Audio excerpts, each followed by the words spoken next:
দিনাজপুরবাসী, এখন আর প্রশাসনের ভাইরা বলার দরকার নেই। এই মাহফিলটা কয়েক মাস আগে এখানে হওয়ার কথা ছিল, আমি এসেছিলাম, 2-3 ঘন্টা বসেছিলাম, উঠতে দেয়নি। কমিটির লোকজন আমার সাথে আজকে আসার সময় বলছিল, থানার যে দায়িত্বে ছিল অফিসার ইনচার্জের সময়, তার কাছে ইমাম সাহেব গিয়ে বলেছে যে অন্তত আধা ঘন্টা সময় দিন, আমরা কোরআনের কিছু কথা শুনে মোনাজাত করে চলে যাই। উনি এমন একটা কথা ওনাকে শুনিয়েছে যেটা আমার বলতেও ঘৃণা লাগছে।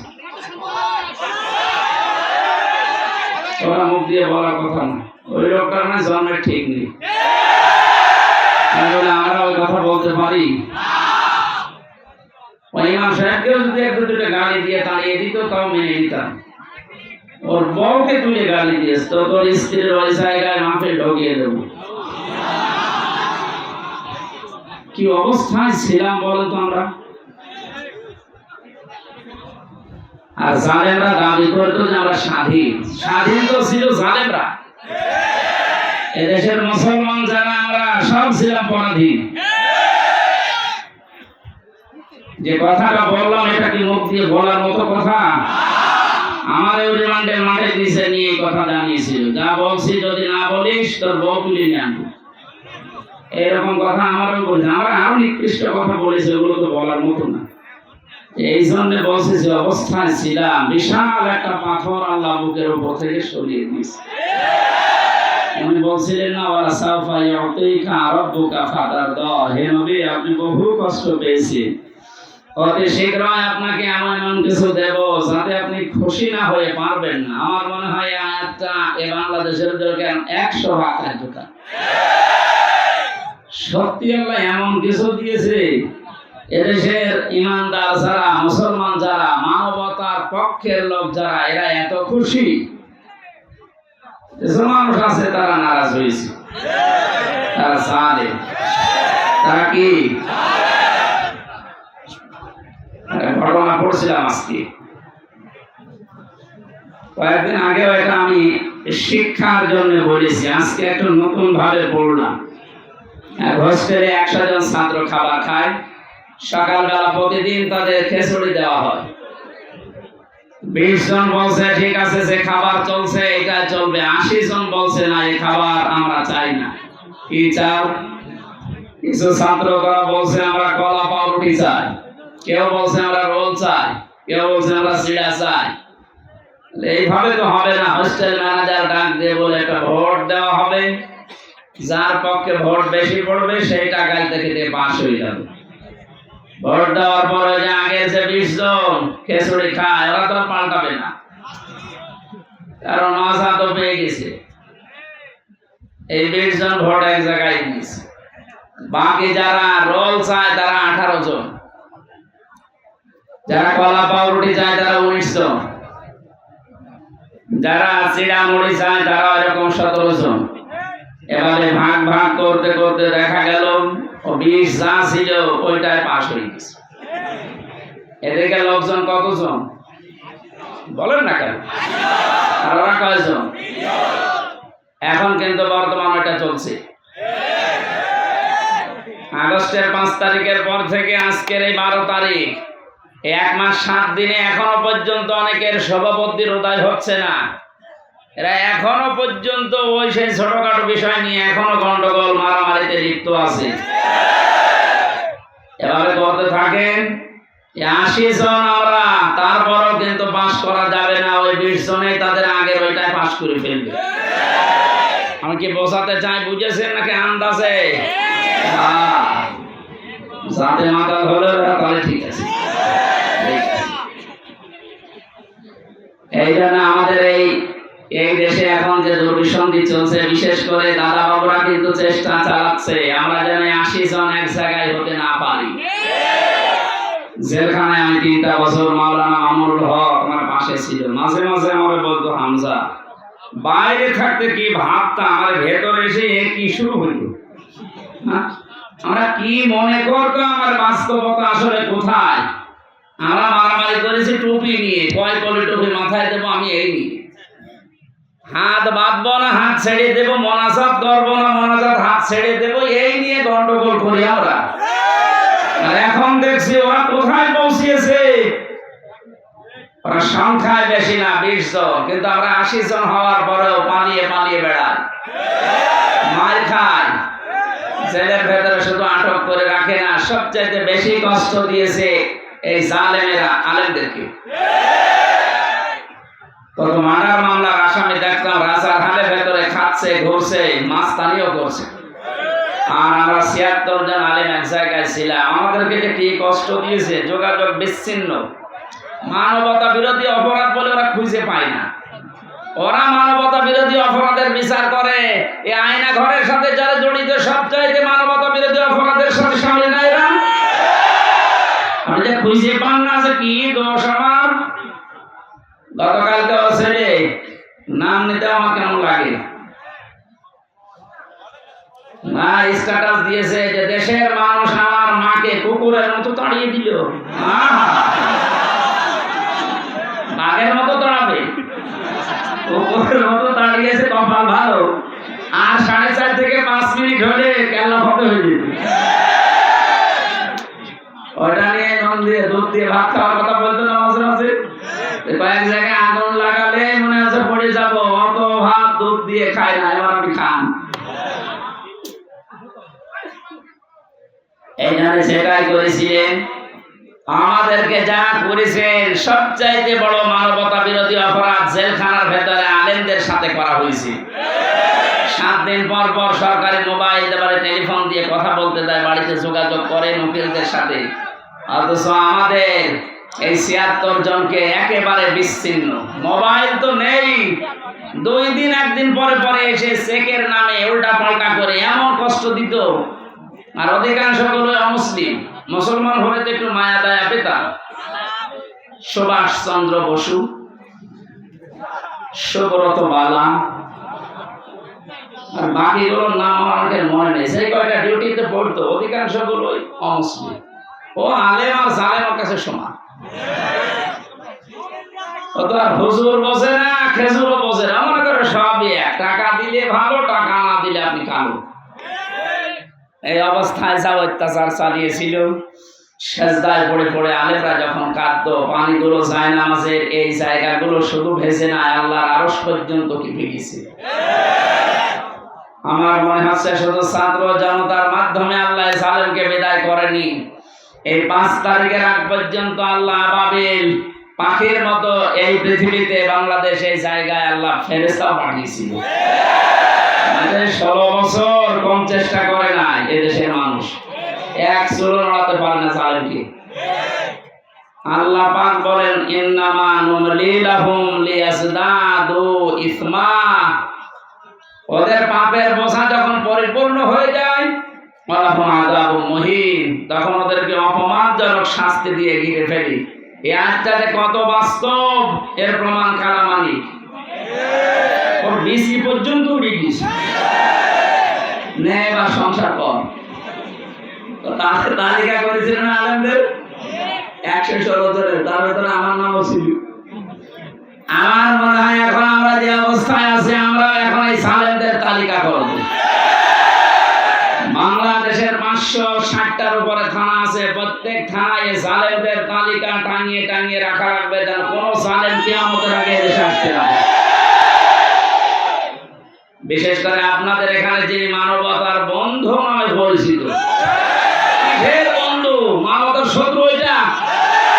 এগুলো সব মেকি। দরবেশের দাড়ি কি মেকি দাড়ি, দাড়ি কেটে নম হয়ে গেছে দরবেশ। আর এত দাড়ি ছিল না, এরা সম্মানিত মানুষ, এলাকার কৃতি সন্তান, সরকারি একটা চাকরিজীবী। এলাকা পর্যন্ত রিকোয়েস্ট করেছিল যে আধা ঘন্টা দেন, আমি বসে আছি, আপনি আমার বন্ধু মানুষ। ও শয়তান বলেছে না, হবে না, এবার আসেন বাধা দিতে আসেন। ফ্যান ধরেছি ফেলা। বাংলাদেশের গোয়েন্দা বিভাগের সর্বোচ্চ পর্যায়ে এখন যিনি আছেন প্রধান, আমাকে কয়েকদিন আগে কল দিয়ে বলছে, হুজুর যেখানে সেই ফোর্সে কথা বলা দরকার কোরআনে বলতে থাকবেন, কারো অনুমতি নেওয়ার দরকার নেই, কোনো বাধা নেই। যদি কোনো মহারথী বাধা দিতে আসে শুধু নামটা টুকে রাখবেন আর আমারে জানাবেন, ও দেশের যেখানে থাক ঠ্যাং ধরে ছিঁড়ে ফেলবে। বললাম স্যার আপনি ছিলেন কোথায়? আমি কিছুদিন আগে দায়িত্ব পেয়েছি, আমি একজন মুসলিম, মুসলমানের যা কাজ আমি ইনশাআল্লাহ তাই করব। অন্যান্য ধর্মের অনুষ্ঠানে যদি অনুমতি না লাগে, মুসলমানের কোরআন প্রচার হবে, এখানে অনুমতি লাগবে কোন কারণ? আর অনুমতি যাদের কাছে নেওয়া হয় মানুষের কাতারে পড়ে। দেখলেন না ওই ওসি কি বলেছে হুজুরকে, যে তোর স্ত্রীর ওই জায়গায় মাহফিল চালিয়ে দেবো। এই কথা বলার মতো? আমি কোরআনে কারীম সামনে নিয়ে বলছি, একটা ইমামকে যদি এই কথা বলতে পারে এই লোক, ইমাম সাহেব আজকে আমার নিজে বলবো যে আমি থানায় গিয়েছিলাম মাহফিলের অনুমতির জন্য, আমার এই কথা বলছে। আমার মনে হয় ওসির জন্মের ঠিক না, এটা তো যার সন্তান। কোথায় মনে হয় বদলি হয়ে চলে গেছে, যেখানে যা করে খুঁজে বের করা হবে। আমার মনে হয় সংস্কার যখন আরম্ভ হয়েছে এই দেশে, এরকম কোলাঙ্গার মার্কা ছাড়া একটাকে যেন চেয়ারে রাখা না হয়।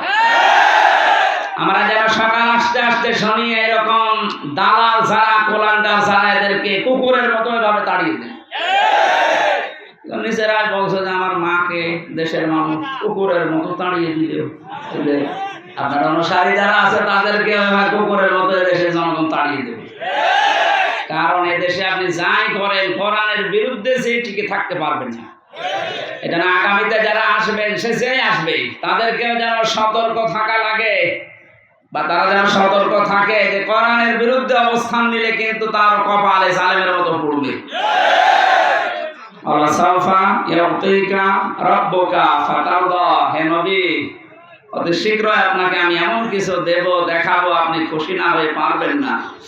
এই আয়াতটা যখন আল্লাহ আমাদের নবীকে শুনিয়েছে, শুধু নবী না, কিয়ামত পর্যন্ত নবীর উম্মতদের জন্য এই আয়াত।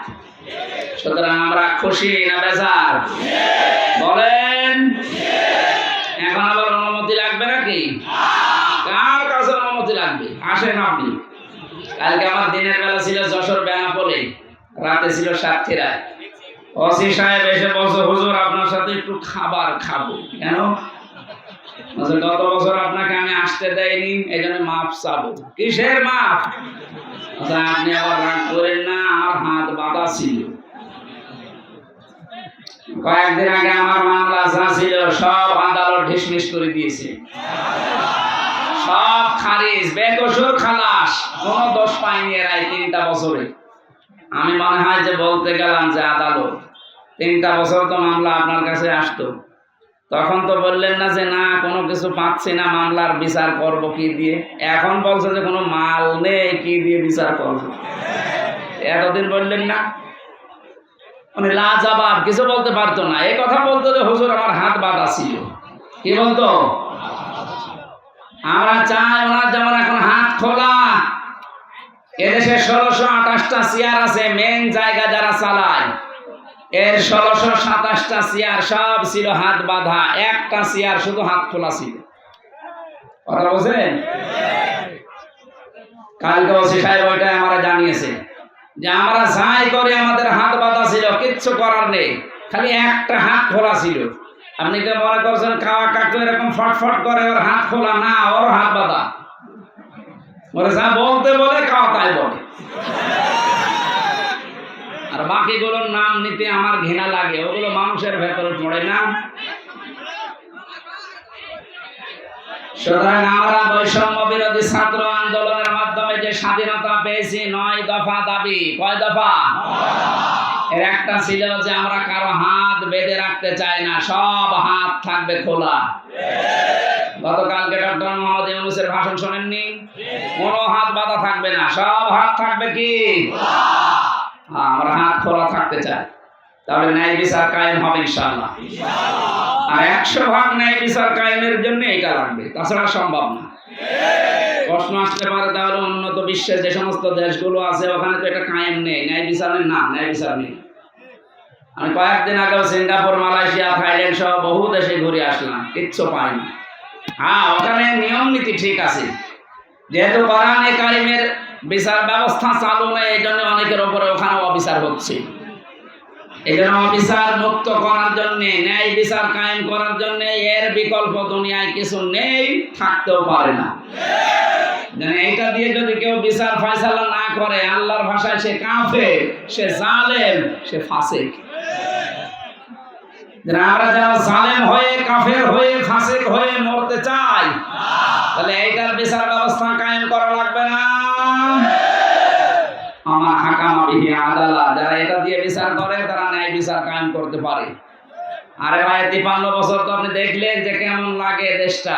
বাবা চালিয়েছিল, দুর্ভিক্ষে মানুষ মরিস, স্বামী চালিয়েছিল, চাচা চালিয়েছিল, আপনাদের এই কথা বলেন না, আপা চালিয়েছে, ভাবি চালিয়েছে।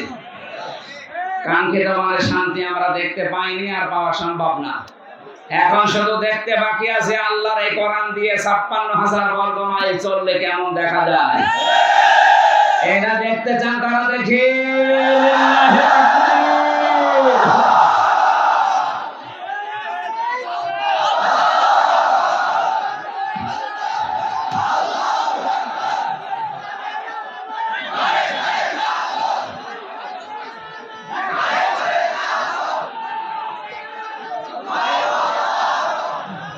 আলহামদুলিল্লাহ, যে আল্লাহ আমাদেরকে তাফসীরুল কোরআন মাহফিলে কোরআনের তাফসীর শোনার জন্য নিয়ে আসলেন, এটা একটা নিয়ামত। এই কারণে আমরা খুশি, বলছি আলহামদুলিল্লাহ। দরুদ পড়ছি, সালাম পাঠাচ্ছি আমাদের নবী মুহাম্মদ রাসূলুল্লাহ সাল্লাল্লাহু আলাইহি ওয়াসাল্লামের প্রতি। আমি গতানুগতিক কথা বলি না, যা বলি ওখান থেকে একটা বাস্তব শিক্ষা নিয়ে আসি। কি গো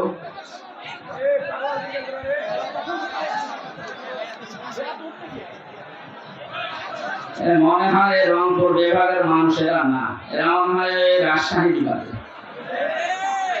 রংপুর বিভাগের মানুষ সব মফিজ, এরা নরম সরল, এরা সরল সোজা। এ কোন বিয়া তো বেশি আল্লাহ জানে।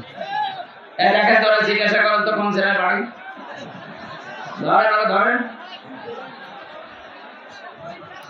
সুবহানাল্লাহ আলহামদুলিল্লাহ লা ইলাহা ইল্লাল্লাহ আলহামদুলিল্লাহ লা ইলাহা ইল্লাল্লাহ সুবহানাল্লাহ আলহামদুলিল্লাহ লা ইলাহা ইল্লাল্লাহ মুহাম্মাদুর রাসূলুল্লাহ। আর কারো কথা আছে? এবার চুপ করে, আমরা কোরআনে প্রবেশ করছি। বিশ্ব নবীকে আল্লাহ পড়া কোরআন শরীফে 7টা নামে ডাক দিয়েছেন। এখানে আলেম নেই? আছে, আলহামদুলিল্লাহ। ওরা আলেমদেরকে বলছি, এই 7টা নামের ভেতরে সর্বপ্রথম যে নাম ধরে ডাক দিয়েছেন নবীজিকে, 1 নম্বরে বলেছেন ইয়াসিন। ইয়া হরফে নিদা, ইয়া মানে হে, সিন মানে সাজ্জেদ। তাফসীরে কাবিরে আল্লামা ফখরুদ্দীন রাজি রাহমাতুল্লাহ আলাইহি 5টা অর্থ দিয়েছেন এই সিনে। উনি বলেন সিন মানে সাজ্জেদুল আলামিন, সিন মানে সাজ্জেদুল বাশার, সিন মানে সাজ্জেদুল কাউনাইন, সিন মানে সাজ্জেদুল আম্বিয়া, সিন মানে সাজ্জেদুল মুরসালিন। এবার একটা একটা করে আমি ব্যাখ্যা বলছি। মুফাসসিরকে বললেন সিন মানে সাজ্জেদুল আলামিন, শুধু আলম না, আল্লাহর ঘোষণা দেওয়ার নেতা এই দুনিয়ায় মাত্র একজন। পৃথিবীর মানুষেরা যারা মনে করেন আমি নামাজ পড়ি, রোজা রাখি, খাস পর্দা করি, আমি জান্নাত পেয়ে গেছি, না। আপনার যদি চরিত্র ঠিক করার জন্য এই পৃথিবীর ময়দানে যাকে আদর্শ মানা লাগবে, নেতা মানা লাগবে, ওই লোকটা যদি আপনি ঠিক করতে না পারেন, আপনি কোনোদিন জান্নাতে যেতে পারবেন না।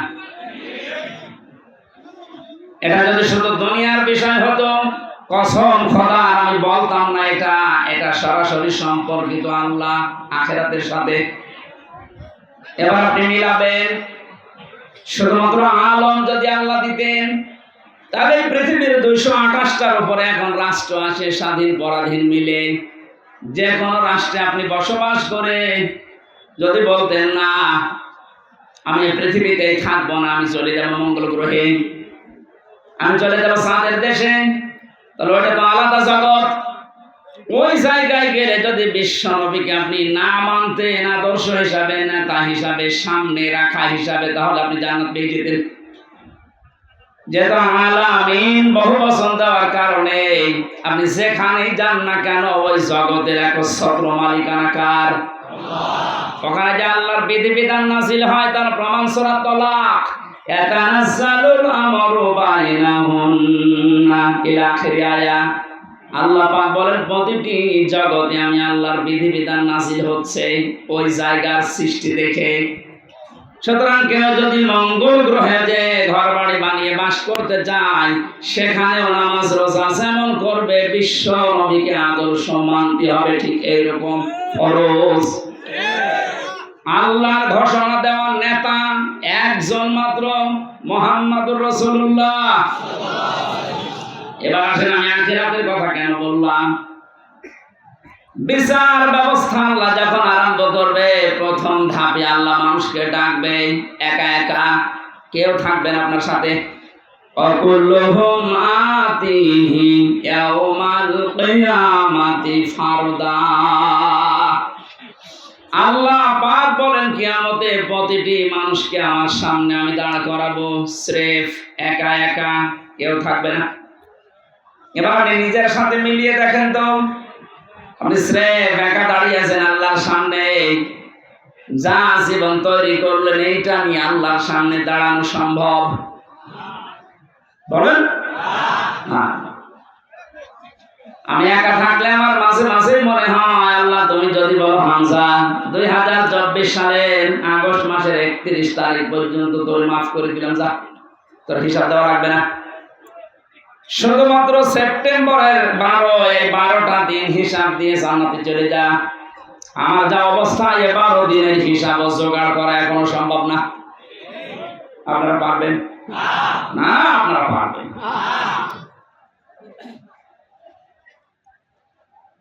হিসাব, এই শব্দটা শুধু আমরা নাম শুনি, এটাতে কতটা ভয়ঙ্কর বিষয়। যারা বিশ্বাস স্থাপন করেছিল যে হিসাব দেওয়া লাগবে, তাদের চরিত্র পরিবর্তন হতে সময় লাগে নাই। আর যাদের ভেতরে টেন্ডেন্সিটা আজও পয়দা হয়নি, ওই মানুষগুলো কাবা শরীফের পাশে যে মাসের পরে মাস থেকে আসে, তারপরও চরিত্র বদলায়নি। এর প্রমাণ এই যাবে বাবা। আমি সেই কয়বার কাবায় গিয়েছি, সেই কয়বার দেখেছি ও কাবার পাশে তাওহীদ দেওয়ার থাকে। 14-15 লক্ষ টাকা খরচ সেখানে, আর আমরা থাকি 1.5 কিলোমিটার দূরে। এত কাছাকাছি থাকার পর ওর চরিত্র দেখেছেন 36,000 কোটি টাকা। অথচ পদ্মা সেতু বানাতে লেগেছে 32,000 কোটি, তা তো মারিন কাটিং। এত খবর না, ও টাকাগুলো যদি পাচার না হতো, আমার মনে হয় সেতু আর একটা বানানো যেত। কয়েকদিন আগে মালয়েশিয়া দেখলাম পেনাংয়ের পাশে 2টা সেতু পাশাপাশি, একটা 18 কিলো, একটা 9 কিলো। আমাদেরটা হয়ে যেত। এই টাকাগুলো সব এত বড় দরবেশ যদি এই কাজ করে, ওর একটা বড় জীবনে চিন্তা আসে না যে আমাকেও দাঁড় হওয়া লাগবে আল্লাহর সামনে। ও জীবনে 36,000 কোটি না, 36 টাকাও এখান থেকে এখানে করতে পারতো না।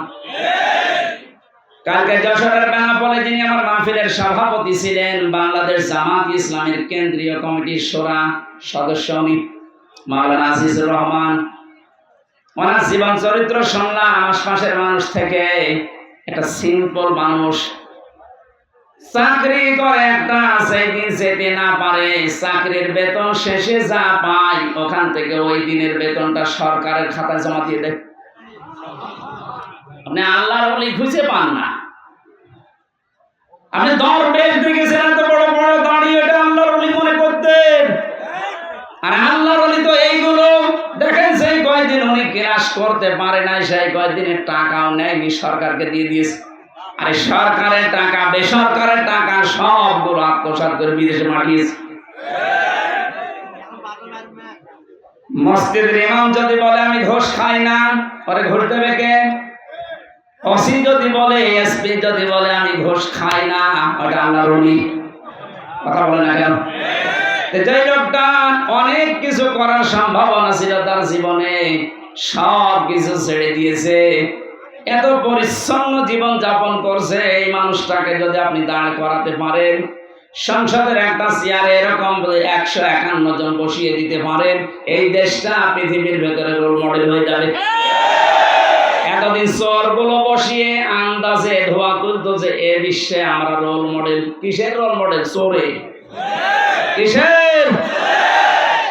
ডক্টর মোহাম্মদ ইউনূস গত পরশুদিন জানিয়েছেন যত টাকা পাচার হয়েছে প্রায় 4 ভাগের 3 ভাগ সব নিয়ে আসার ব্যবস্থা হচ্ছে, বাকিটা চলে আসবে ইনশাআল্লাহ। আমার মনে হয় টাকাগুলো যদি আসতে না পারে, যাদের বউ ছেলে মেয়ে স্ত্রী পুত্র এদেশে আছে ওদেরকে রাষ্ট্রের কাজে লাগান, কোনো ছাড় নেই। যে বেতন পায় ওই বেতন দিয়ে তো সংসার চলার কথা না, অথচ বেনজিরের আলাউদ্দিনের চেরাক বিষ। এই জন্য যদি টেন্ডেন্সি তৈরি করতে না পারেন, জীবনে আপনার এই জীবন পরিচ্ছন্ন হওয়া সম্ভব না। খলিফাতুল মুসলিমিন হযরত ওমর, এই এদিকে তাকান, রাদিয়াল্লাহু তাআলা আনহু ছেলেটাকে ভর্তি করে দিলেন এক মাদ্রাসায়। প্রধান বিচারপতি ওই সময় হযরত আলী রাদিয়াল্লাহু তাআলা আনহু, তিনিও তার সন্তান হোসাইনকে দিলেন মাদ্রাসায়। হযরত হোসেন কলম ফেলে দিচ্ছে টেবিল থেকে, ডাক দিয়ে বলেন, আব্দুল্লাহ তুলে দাও। একবার, দুইবার, 3 বার তুলে দেওয়ার পরে ওনার কাছে রাগ হয়ে, হোসাইন বারবার কলম ফেলো, আমারে তুলতে বলো, আমি কি তোমার খাদেম? তুমি কি চাকর রেখেছো আমারে? হযরত হোসেন রাগের মাথায় বলে ফেললেন, আব্দুল্লাহ তুমি শুধু চাকর না, শুধু খাদেম না, তুমি খাদেমের বাচ্চা খাদেম। ওই সময় উনি প্রেসিডেন্টের ছিলেন। বাড়িতে গিয়ে বলছে, আব্বা আমি আর মাদ্রাসায় যাব না। কেন? হোসেন আমাকে গালি দিয়েছে আমি নাকি খাদেমের বাচ্চা খাদেম, অথচ তুমি তো দেশের প্রেসিডেন্ট। তুমি যদি এর বিচার না করো মাদ্রাসায় আমি পড়বো না। ঠিক আছে, আজকে না সোমবার দিন বিচার হবে। মানে খতবা দিচ্ছিলেন, বয়ান বন্ধ করে বললেন, হোসেন আসো। বলে, হ্যাঁ এদিকে আসো। তোমার ছেলেকে গালি দিয়েছো? দিয়েছি। কেন দিলে? হযরত হোসাইন ডাক দিয়ে বলে, খলিফাতুল মুসলিমিন, আমিরুল মুমিনিন, আপনার সম্মান আছে, আমি সম্মান দিয়ে বলছি, আপনি নিজের থেকে বলেন তো আপনি কি আমার নানার খাদেম ছিলেন না? হযরত ওমর কথা বন্ধ হয়ে গেছে, তাই তো, এভাবে তো আমি ভাবিনি। তিনি বললেন, হোসাইন যে কথাটা তুমি বললে এটাকে লিখে দিতে পারবা? কাগজ কলম নিয়ে আসেন। খেজুরের পাতা নিয়ে এসেছে, আমি লিখে দিলে ওমর আমার নানার খাদেম ছিল, আমি দেখেছি, এটি হোসাইন ইবনে আলী, সই করে দিলাম। কাগজটা হাতে নিয়ে হযরত ওমর চমা খেলেন, ডাক দিয়ে বললেন, নবীর সাহাবীরা বিচার হয়ে গেছে। হযরত আব্দুল্লাহ তো ছোট মানুষ, বসে না, বলে, আবা কি করে বিচার করলে? একটা বিচার হলো, হোসাইনকে কিছু বলবা না? হযরত ওমর বলে, সন্তান, যে বিচার করেছে শুধু দুনিয়া না, আখিরাতেও কাজে লাগবে। আমি যখন মারা যাব এই কাগজটা আমার কাফনের ভেতরে দিয়ে দিও। বিচার যখন শুরু হবে, আমার আল্লাহ পাক যদি আমার জীবনের কিছুই পছন্দ না করে, এই কাগজটা তুলে দেখাবো, রব্বুল আলামিন তাকাও এদিকে, তোমার নাম নবীর নাতি লিখে দিয়েছে, আমি নবীর খাদেম ছিলাম। বলো, তুমি আমার বিচারটা সহজ করে আমার মাফ করে দাও। আর জান্নাতের গ্যারান্টি পেয়েছে জিন্দা অবস্থায়। আকাশের যে তারকা দেখতে পান, আমি জীবন কেউ যদি গণনা করে হয়তো একদিন শেষ করে ফেলবে গণনা করে। কিন্তু হযরত ওমর 26 বছর বয়সে মুসলমান হওয়ার পর যত নেকির কাজে আঞ্জাম দিয়েছে, কিয়ামত পর্যন্ত কেউ যদি ওমরের নেকি গণনা করে শেষ হবে না। কোন পর্যায়ের মানুষ ছিলেন উনি? হিসাব নিয়ে কত ভীত সন্তুষ্ট ছিলেন। কিয়ামতের বিচার ব্যবস্থায় প্রথমে আল্লাহ আপনাকে দাঁড় করাবে, কিন্তু স্রেফ একা কেউ থাকবে না আপনার পাশে। দ্বিতীয় স্টেপে আল্লাহ এবার আপনাকে একা ডাকবে না। এইটা বোঝানোর জন্য আমি বলছিলাম, ভালো করে খেয়াল করেন, ইয়াউমা নাদউ কুল্লা উনাসিন বিইমামিহিম। সূরা বানী ইসরাঈলের ৭২ নম্বর আয়াতের প্রথম অংশে আছে রব্বুল আলামিন বলেন কিয়ামতের দিন প্রতিটি মানুষকে বিচারের দ্বিতীয় ধাপে এবার তার নেতার সাথে ডাক দেব। কার সাথে? আর জোরে বলেন। আগে নেতা, এরপরে কর্মী। ও বাংলার মানুষেরা, বারবার এমনি খেলা করার জন্য বলছি না, এই জন্য বলছি। আপনি এবার বিবেক দিয়ে বলেন, যাকে নেতা মানেন, যার আদর্শ মতো চলেন, স্লোগান দেন যার পেছনে, এই লোকটা যদি কিয়ামতে আপনার সামনে থাকে, ওর যে চরিত্র, ওর যে সুরত সিরাত আপনি তো নিজে জানেন। ওকে সামনে দেখলে আল্লাহ মাফ করবে বলে মনে হয়? বলছেন না, ওকে এখনই ধরা খাবে। দেখলেন আপনারা নিজেরাই বলছেন যে না স্যার পেছনে আছি, এরে দেখলে আল্লাহ মাফ করার কথা না, কারণ এর ভেতরে বাইরের কিছুটা কিছু আমি জানি। এই লোকটাকে যদি এখনই এই বিশ্বাস করেন যে না ওরে দেখলে আল্লাহর আরো রাগ হয়ে যাবে, তাহলে এই মুহূর্তে আপনার সিদ্ধান্ত পাল্টাতে হবে। যদি এটা রাজনীতি মনে করেন, হ্যাঁ এটা রাজনীতি। আপনি এমন মানুষের পেছনে থাকবেন কিয়ামতের ময়দানে যাকে আল্লাহ দেখলে আল্লাহর রাগ না আল্লাহর আনন্দ বেড়ে যাবে। এরকম মানুষ দেশে নেই।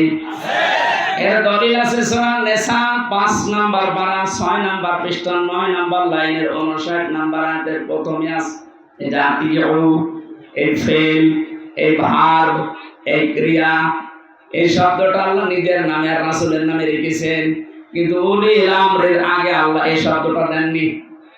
যতগুলো তাফসীর আমি দেখেছি মুফাসসিরিন ইকরাম সবাই একমত, আল্লাহ রাসূলকে মানতে হবে, কোনো প্রশ্ন করা যাবে না। আল্লাহ রাসূলের পরে যদি দুনিয়ায় কাউকে কেউ মেনে চলতে চায়, অবশ্যই দেখতে হবে লোকটা আল্লাহ রাসূলকে মেনে চলে কিনা। এটা যদি আজ আমরা ওয়াজ শোনার পরে মেনে নিতে পারতাম, আমার মনে হয় অনেকের এটা ১০০ ভাগ বিশ্বাস হয় না, ৮০ ভাগ বিশ্বাস হয়।